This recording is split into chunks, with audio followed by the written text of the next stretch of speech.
To doctor Saurdev biology classes. आज हम बहुत एक इंपॉर्टेंट सेगमेंट लेकर डिस्कस करेंगे जिसका नाम है डीएनए रेप्लिकेशन। ये 5 मार्क्स का लॉन्ग क्वेश्चन आता है और यहाँ से नीट में एक क्वेश्चन तुम्हें श्योर शॉट मिल जाएगा। तो मैं कोशिश करूंगा जितना इजीली तुम लोगों को ये चीज समझा पाऊं। तो डीएनए रेप्लिकेशन प्रोसेस क्या होता है सर? रेप्लिकेशन मतलब डबलिंग।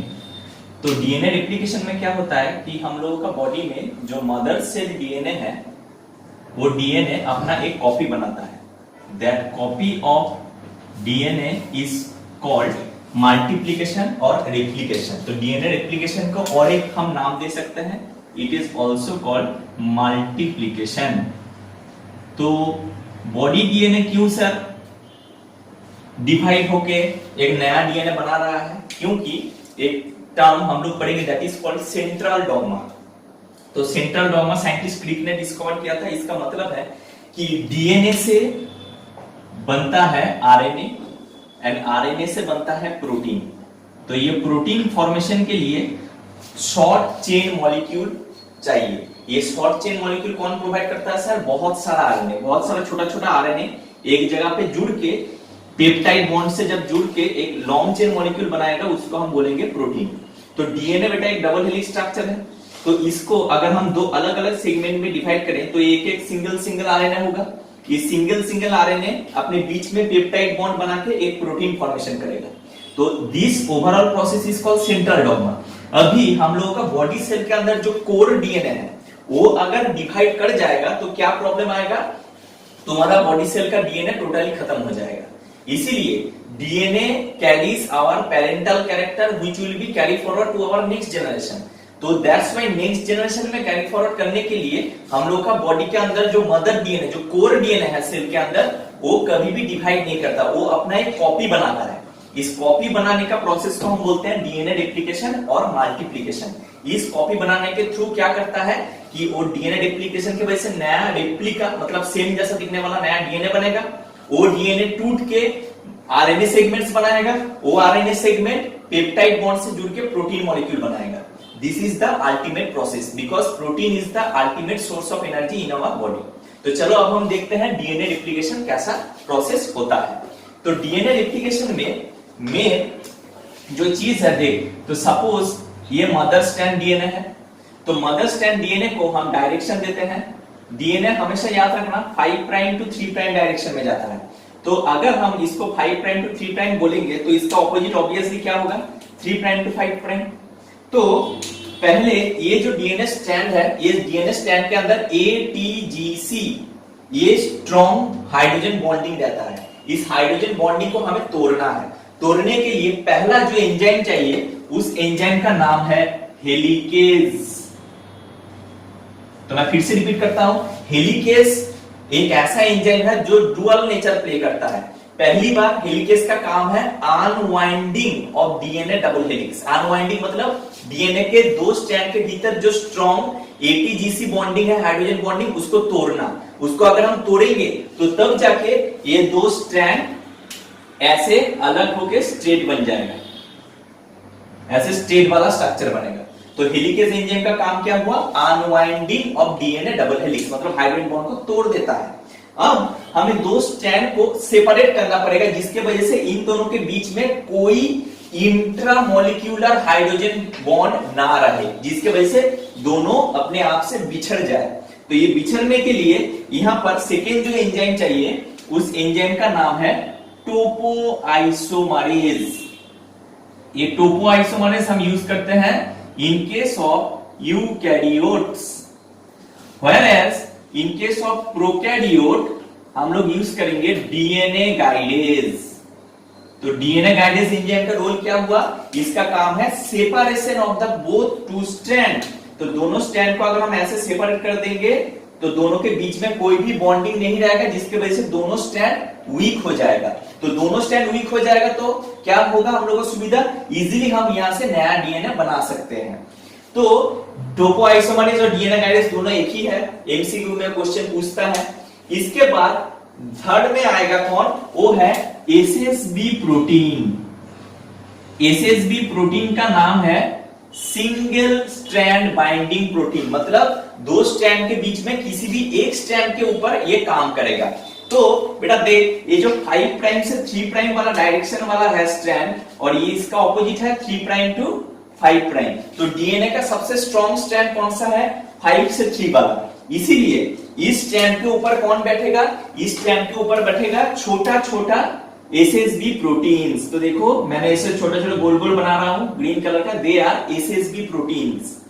एसएसबी प्रोटीन इस स्ट्रैंड के ऊपर बैठा, फिर इस स्ट्रैंड को इलोंगेट करने में बाद में हेल्प करता है। तो दो स्ट्रैंड के बीच में से 5 प्राइम से 3 प्राइम वाला डायरेक्शन में एसएसबी प्रोटीन बैठेगा। इसका मेन काम है एचडीपी बनाना। एचडीपी का पूरा नाम है हाई डीएनए प्रोटीन फॉर्मेशन, मतलब डीएनए का अल्टीमेटली मेन बनाना क्या है? प्रोटीन। तो high DNA protein complex formation बनाना ही है एसएसबी प्रोटीन का मेन काम। तो एसएसबी प्रोटीन के बाद अब आता है छोटा छोटा आरएनए सेगमेंट। ये छोटा छोटा आरएनए सेगमेंट बनाने के लिए फोर्थ जो एंजाइम चाहिए हम लोगों को, उसका नाम है आरएनए प्राइमेज। आरएनए प्राइमेज को तुम सहज भाषा में आरएनए पॉलीमरेज भी बोल सकते हो। तो आरएनए प्राइमेज का काम क्या है? छोटा आरएनए सेगमेंट बनाना। तो जहां पर एसएसबी प्रोटीन बैठा है पहले वहां पर काम करेगा आरएनए प्राइमेज, उसके बाद दूसरा स्ट्रैंड पे काम करेगा। आरएनए प्राइमेज कभी भी एक स्ट्रैंड के ऊपर नहीं बैठता, ये दोनों स्ट्रैंड के ऊपर काम करता है। तो दोनों स्ट्रैंड के ऊपर काम करेगा तो कैसा होगा? तो सपोज मान लो इस स्ट्रैंड के ऊपर काम कर रहा है, इस स्ट्रैंड के ऊपर भी काम किया आरएनए प्राइमेज। तो अगर हम लोग इसको एक ही स्ट्रैंड के तौर पे ड्रॉ करें कि दोनों जगह पे ही आरएनए प्राइमेज ऐसे काम किया, ठीक है। तो जिस स्ट्रैंड के ऊपर एसएसबी प्रोटीन बैठा है, इस स्ट्रैंड को हम नाम क्या देंगे? इस स्ट्रैंड को हम बोलेंगे लीडिंग स्ट्रैंड, बिकॉज ये प्रोसेस को लीड कर रहा है। It is also called continuous strand, also called sense strand, because ये प्रोसेस जब मदर डीएनए कर रहा है तो उसको एनर्जी चाहिए। एनर्जी मतलब हम लोग के बॉडी में सोर्स ऑफ एनर्जी कौन है? प्रोटीन। तो प्रोटीन कौन प्रोवाइड करेगा? कोडॉन्स। तो यहां पर सेंस स्ट्रैंड में कोडॉन बैठेगा जो यहां पर प्रोटीन मतलब एनर्जी प्रोवाइड करेगा। तो आरएनए प्राइमेज दो स्ट्रैंड के ऊपर बैठ गया। अब आएगा द मेन एंजाइम। इस मेन एंजाइम का नाम है डीएनए पॉलीमरेज। तो डीएनए पॉलीमरेज जो एंजाइम है, it is the ultimate enzyme जो ये पूरा प्रोसेस को कंट्रोल करता है। तो डीएनए पॉलीमरेज का काम है पॉलीमर। पॉलीमर मतलब लंबा सा चेन बनाना। तो कैसा लंबा सा चेन बनाएगा सर? अगर इसको हम इलोंगेट कर दे तो ये स्ट्रैंड ऐसे इलोंगेट हो जाएगा, लंबा हो गया। लेकिन यहां पर एसएसबी प्रोटीन नहीं है। एसएसबी प्रोटीन नहीं रहने की वजह से ये स्ट्रैंड छोटा छोटा पार्ट में ऐसे टुकड़ा टुकड़ा पार्ट में डिवाइड कर जाएगा। तो यहां पर इलोंगेशन नहीं कर पाया डीएनए पॉलीमरेज, लेकिन इस स्ट्रैंड में जो कॉन्टिन्यूअस स्ट्रैंड है यहां पर कर पाया। तो इस स्ट्रैंड पे इसलिए नाम दिया गया लीडिंग स्ट्रैंड। यहां पर क्या हो रहा है? लैग हो रहा है, मतलब फॉर्मेशन नहीं हो रहा है नया स्ट्रैंड का, इसलिए इसको बोला जाता है lagging strand, which is also called discontinuous strand, also called antisense strand, मतलब सब उसका उल्टा यहां पर होता है। तो यहां पर सब नया फॉर्मेशन तो बन गया। तो बेटा ये 5 से 3 वाला डायरेक्शन था, तो ये ऑब्वियसली कौन सा डायरेक्शन होगा? ये भी डायरेक्शन होगा इसका ऑपोजिट 5 प्राइम टू 3 प्राइम। तो ये था, ये स्ट्रैंड था हम लोगों का 3 to 5। तो ये अगर हम लोग का 3 to 5 है तो ऑटोमेटिकली कितना स्ट्रैंड होगा? 5 to 3। तो देखो यहाँ पर एंटी पैरेललिटी मेंटेन हो रहा है, मतलब हम लोग को क्या मालूम है? डीएनए का दोनों strand anti parallel to each other है। देखो यहाँ पर सभी लोग अपने आप एंटी पैरेललिटी मेंटेन कर रहा है। तो हमें बनाना है सर न्यू डीएनए। तो डीएनए पॉलीमरेज जो यहाँ पर एंजाइम है, डीएनए पॉलीमरेज का 3 भाई है। कौन कौन सा 3 भाई है? Polymerase 1, 2 and 3। इसमें से जो डीएनए पॉलीमरेज 1 है, इसको हम बोलते हैं कॉर्नबर्ग एंजाइम। साइंटिस्ट कॉर्नबर्ग ने इसको डिस्कवर किया था, इसको इसलिए कॉर्नबर्ग एंजाइम बोला जाता है। जो मेन काम क्या है इसका? Elongation of DNA chain. यहां पर जो नया डीएनए बनने वाला है तो इस चेन को इलोंगेट करने में हेल्प करता है। यह है कॉर्नबर्ग एंजाइम का मेन रोल। ये नीट में क्वेश्चन पूछता है कि कौन सा डीएनए पॉलीमरेज को कॉर्नबर्ग एंजाइम हम बोलते हैं। डीएनए पॉलीमरेज 2 का काम है सपोर्टिव रोल, ये सिर्फ सपोर्ट करता है। और डीएनए पॉलीमरेज 3 जो है, ये भी चेन इलोंगेशन में हेल्प करता है और डीएनए पॉलीमरेज का और एक रोल मैं बोल देता हूं, इसका और एक काम है डीएनए रिपेयर करना। अगर डीएनए रिप्लिकेशन के थ्रू मदर डीएनए को कोई भी अगर इंजरी हो जाता है तो उसको रिपेयर करने में हेल्प करता है कौन? DNA polymerase. तो डीएनए पॉलीमरेज का ये दो रोल तुम्हें मस्ट याद रखना है। तो चेन इलोंगेशन 2 लोग करता है, डीएनए पॉलीमरेज 1 भी करता है। सबसे ज्यादा 80% चेन इलोंगेशन में हेल्प करता है डीएनए पॉलीमरेज 3 और DNA polymerase 2 supporting role play करता है सर। तो अब हम सर यहाँ पर डीएनए बनाना पड़ेगा, मतलब हेलिकल स्ट्रक्चर बनाना पड़ेगा। तो हेलिकल स्ट्रक्चर बनाने में लिए कौन आएगा सर? तो 5 एंजाइम तो ऑलरेडी हम लोग का हो गया, तो 6th वाला एंजाइम जो आएगा उसका नाम है हेलिकेज। तो हेलिकेज का मैंने क्या बोला था पहले ही, डुअल नेचर प्ले करता है, मतलब पहले बॉन्ड को खोलेगा फिर लास्ट में आके क्या करेगा, इस बॉन्ड को जोड़ेगा। मतलब ये नया डीएनए हम लोग का अगर बनेगा तो यहाँ पर हाइड्रोजन बॉन्ड को जोड़ने में हेल्प करता है। तो देखो बेटा यहाँ पर नया डीएनए बन गया, तो this is our new DNA. तो न्यू डीएनए का जो कॉइलिंग स्ट्रक्चर है, हेलिकल स्ट्रक्चर, इसको बनाने में कौन हेल्प कर रहा है? हेलिकेज। तो हेलिकेज 2 बार आएगा, एकदम पहले एकदम लास्ट। सर ये जो छोटा छोटा सेगमेंट है, ये छोटा छोटा सेगमेंट का नाम क्या है? इसको साइंटिस्ट ओकाजाकी ने डिस्कवर किया था, इसलिए इसको बोला जाता है ओकाजाकी फ्रैगमेंट्स। तो they are called Okazaki fragments. Fragments या सेगमेंट भी बोल सकते हो। और ये पूरा स्ट्रक्चर जो दिखाई दे रहा है, इस पूरा स्ट्रक्चर को हम बोलते हैं रेप्लिकेशन फॉर्क। रेप्लिकेशन फॉर्क का मतलब है, फॉर्क मतलब डेवलपिंग। हम जब एक प्रोसेस को डिस्कस कर रहे हैं उसका डेवलपिंग स्टेज को हम बोलते हैं रेप्लिकेशन फॉर्क। तो नया डीएनए तो बन गया सर, इतना दूर पूरा क्लियर है। तो नया डीएनए क्या होगा? मदर से बिछड़ जाएगा। जैसे रिप्रोडक्शन में बच्चा डिलीवरी होने के बाद मम्मी से बिछड़ जाता है, वैसे ही यहाँ पर जो नया डीएनए फॉर्मेशन हुआ वो मदर से बिछड़ जाएगा। तो अब हम डिस्कस करेंगे कैसे नया डीएनए बिछड़ जाता है। यहाँ पर देखो मैंने एक एनसीईआरटी का डायग्राम बनाया है जो रेप्लिकेशन फॉर्क को इंडिकेट करता है। तो यहाँ पर ये है हम लोग का continuous strand, this is discontinuous और टेम्पलेट स्ट्रैंड।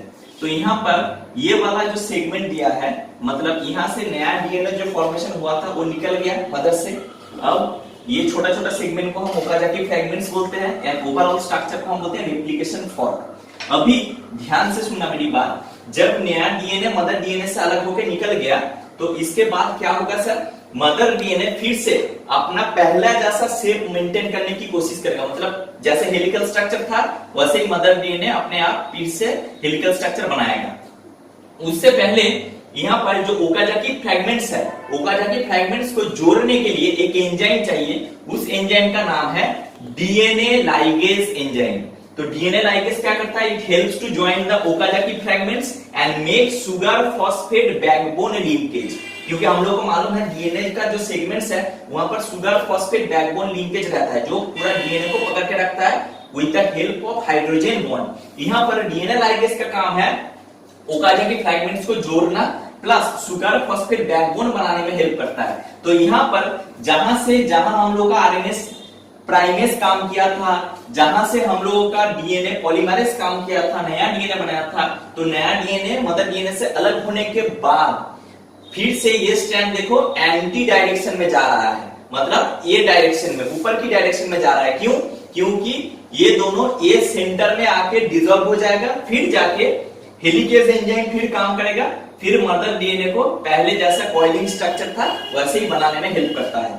फिर से मैं रिपीट करता हूं, पहले कॉइलिंग स्ट्रक्चर था वो खुल के ऐसा स्ट्रक्चर बनाया, तो फर्दर मदर डीएनए का अपना पहला जैसा शेप बनाने के लिए यहाँ पर देखो जो नया डीएनए स्ट्रैंड बना था ये एंटी डायरेक्शन में जा रहा है। After separation of the new DNA ये ऑपोजिट डायरेक्शन में जाने के बाद मतलब ये डायरेक्शन में जाएगा और ओकाजाकी फ्रैगमेंट्स को डीएनए लाइगेज जोड़ के छोटा छोटा को एक लंबा सा स्ट्रैंड बना देगा। फिर हेलिकेज एंजाइम और एक बार आएगा, मदर डीएनए को हेलिकल स्ट्रक्चर बना के पहला जैसा जो हेलिकल स्ट्रक्चर डीएनए का फॉर्मेशन होता है पहले ऐसे करके ऊपर की डायरेक्शन में चला जाएगा और हेलिकल स्ट्रक्चर टोटली फॉर्मेशन हो जाएगा। तो यहाँ पर ये जो पूरा डीएनए रेप्लिकेशन प्रोसेस है तो इसको बोला जाता है सेमी कॉन्जर्वेटिव इन नेचर। क्यों सर सेमी कॉन्जर्वेटिव? क्यों? बिकॉज दो डीएनए स्ट्रैंड के बीच से सिर्फ एक डीएनए स्ट्रैंड से नया डीएनए फॉर्मेशन हो रहा है, व्हेयरएज दूसरा स्ट्रैंड न्यूट्रल रह रहा है। इसीलिए डीएनए रेप्लिकेशन को सेमी कॉन्जर्वेटिव बोला जाता है। मैं फिर से रिपीट करता हूं, एक डीएनए स्ट्रैंड से नया डीएनए बन रहा है, मतलब लीडिंग और कॉन्टिन्यूअस स्ट्रैंड से नया डीएनए बन रहा है, व्हेयरएज डिसकंटीन्यूअस और lagging strand keeps neutral.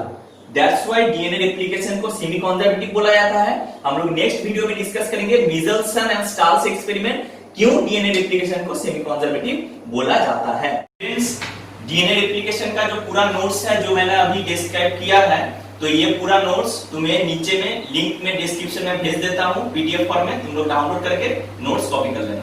Thank you. तो काइंडली वीडियो को लाइक करना, शेयर करना और काइंडली कमेंट करके बोलना कि वीडियो तुम लोगों को कैसा लगा। Take care.